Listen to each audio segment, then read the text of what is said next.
Hey guys, this is Mike, your host of Craft Beer Storm, and also founder brewer at Bear Brewing Company in glorious Portsmouth, New Hampshire. Looks like a beautiful day today. And today is Friday, so that means Craft Brew News.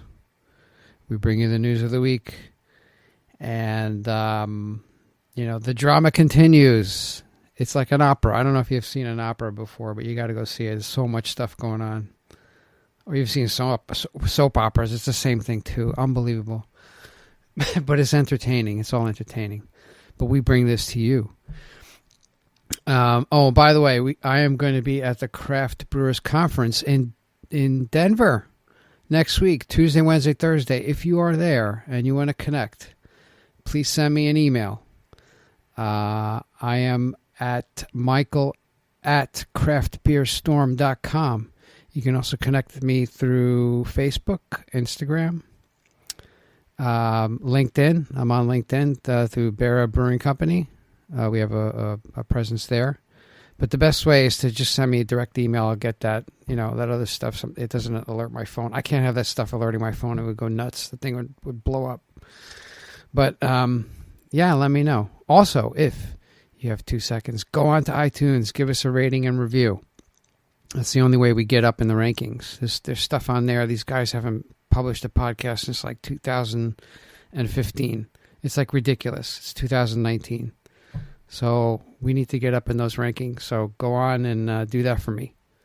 Yeah, my allergies are kicking in too. So if my voice sounds raspy or, I cough, I'm sorry. I can't help it. It's crazy. It's just nuts. The pollen this year, I think, is nuts. The pollen levels have to be out of control. Anyway, let's get the craft brew news. Okay, first story. Constellation Brands sales top 8.1 billion with a B in fiscal year 2019. 8.1 billion is a very formidable company, ladies and gentlemen. It's not like a couple of $100 million. It's 8.1 billion. That's heavy duty. A lot of volume going out, especially beer, man. Jeez. Constellation Brands reported its fiscal year and second quarter 2019 earnings results today, which were highlighted by a 7% increase in net sales to more than $8.1 billion. So Constellation's kicking it. During the 2019 fiscal year, Corona brand family shipments reached 150 million cases, while depletions increased 7%. Meanwhile, Modelo brand family shipments exceeded 125 million cases as depletions rose 12%. Newlands called Modelo Especial the leading growth engine of the entire U.S. beer market, adding that it is the fastest growing brand in the on-premise and number one selling beer in 7-Eleven stores. So Modelo Especial, I've seen it all over the place, but look at this, number one in 7-Eleven. They sell a lot of beer. It is the fastest growing major beer in the industry, accounting for almost 40% of the total category growth. He said, adding that the beer is now the top selling brand in California, and that's a huge state. In 2020 fiscal year, Constellation Brands will make its biggest marketing investment behind Modelo, with television advertising during sporting events, as well as the rollout of 32-ounce single-serve bottles. It's like a mini growler. It is a growler, right? Well, growlers are 64, but I don't know. They call them squealers, right? There's a brewery down the street. They call them growlettes. I don't know, but I think squealer or like small growler is fine. 32. So watch out for Modelo commercials. They're going to be coming at you. It's a big company. They're probably going to invest a load of money towards it. Hey, second story. Heineken USA to pay a record $2.5 million fine to settle trade practice violations. What's happening here? The Alcohol, Tobacco, and Trade Tax and Trade Bureau, TTB, today announced the acceptance of a record $2.5 million offer and compromise from Heineken USA Incorporated for alleged trade practice violations outlined in the Federal Alcohol Administration FAA Act. And Heineken, you're smart, because the TTB is going to come after you, settle with these guys. You don't want to get into courts. Heineken, I guess they throw money in it and they get the thing. But what's happening? According to the TTB, HUSA supplied alcohol retailers with its proprietary Brew lock draft systems at no cost. Between August 1, 2015 and March 26, 2019. So for 4 years, they've been supplying these. And this is kind of a pay-to-play scheme, which is not good, and it's very detrimental to brewers like me, smaller brewers. You know, we can't prove these things, but apparently TTB has, so hopefully they'll step up their efforts. In a press release, the TTB said the brew lock systems were designed to only dispense products packaged in the unique kegs used by Heineken, which subsequently induced retailers into purchasing offerings made by the global brewing entity. Additionally, the TTB accused Heineken's U.S. importing arm of making slotting fee payments to retailers and disguising those transactions as permissible activities, such as consumer sampling experience that never actually occurred. Wow, so Heineken's USA, not good, man. But they settled that, but that's just not good practices. It just hurts other brewers. You know, you're making things that are proprietary to you, and, you know, you can't tap any other kegs except your own. I mean, come on. But, you know, they settle with the TTB. Hopefully they stop what they're doing, and others would heed this and, you know, think twice before doing stuff like that. All right, next story. Brewers Association, craft growth outpacing overall beer market. The BA, which released its 2018 craft industry growth statistics today, reported that 7,346 craft breweries operated in the U.S. in 2018. That's up from 6,419 in 2017. So the trend continues. So another 1,000 breweries open in the past year.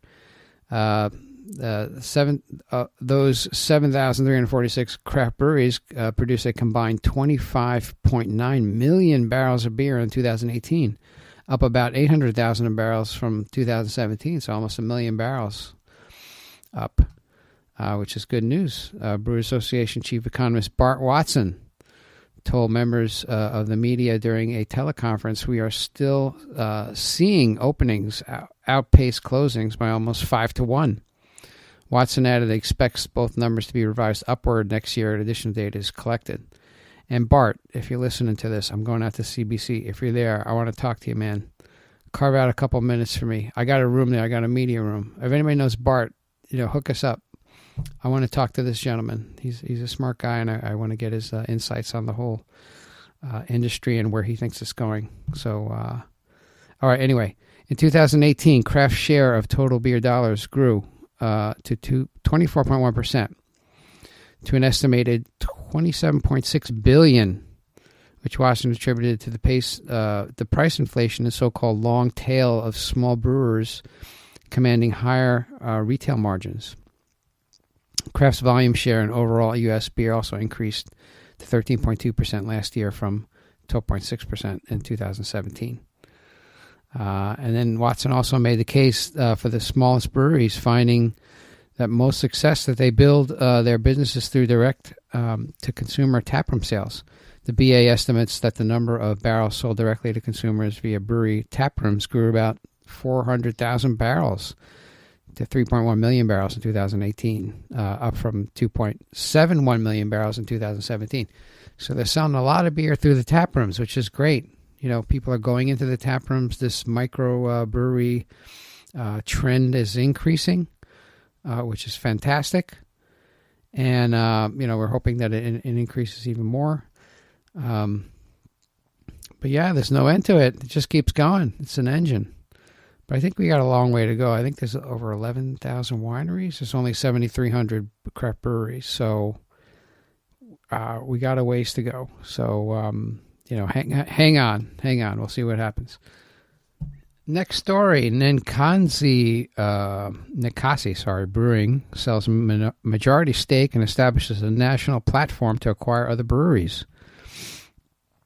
Oregon's Ninkasi Brewing has sold a majority stake to Legacy Breweries, Inc., an upstart venture led by former Yakima Chief CEO Don Bryant that aims to acquire U.S. craft breweries.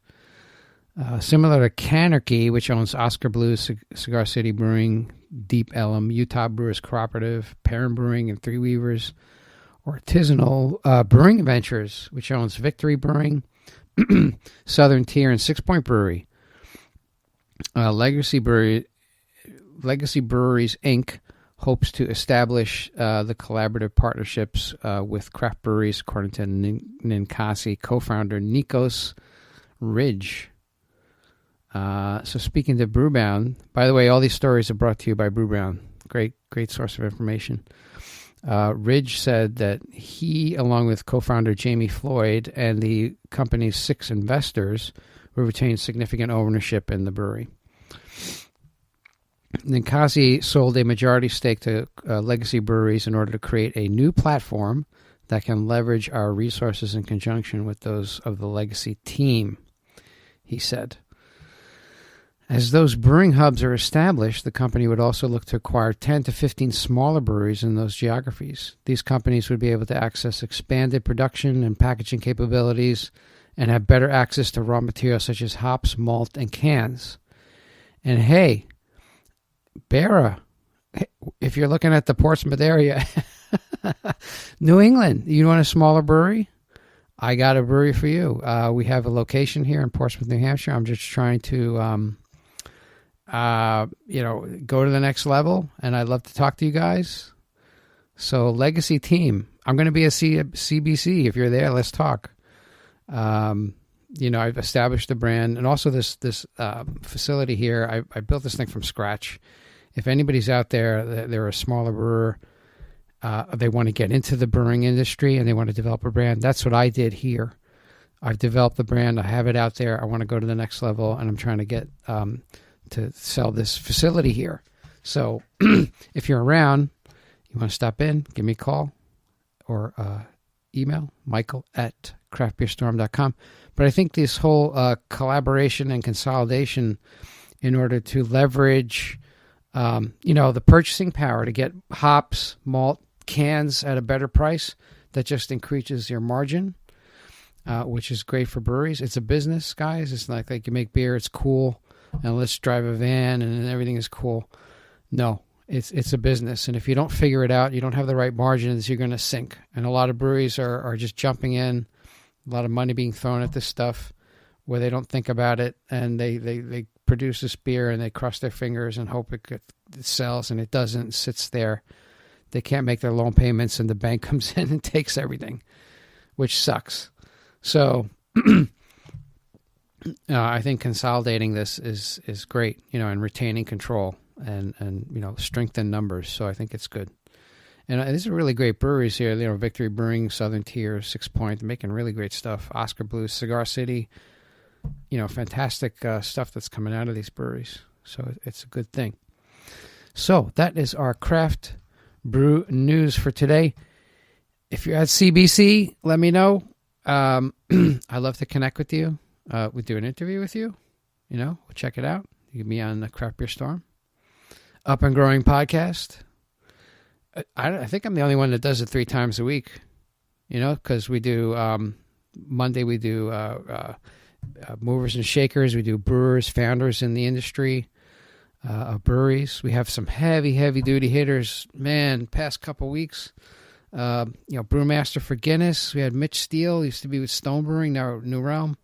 Allagash Brewer. Wow. Legendary Todd Mott. Man, lot of great people on the podcast lately, and I'm blessed to have these people agree. We had The Alchemist, John Kimmick, making one of the best beers, consistently rated one of the best beers in the world, Heady Topper. Damn. Anyway, if you like what we're doing, you like our podcast, please go on to iTunes.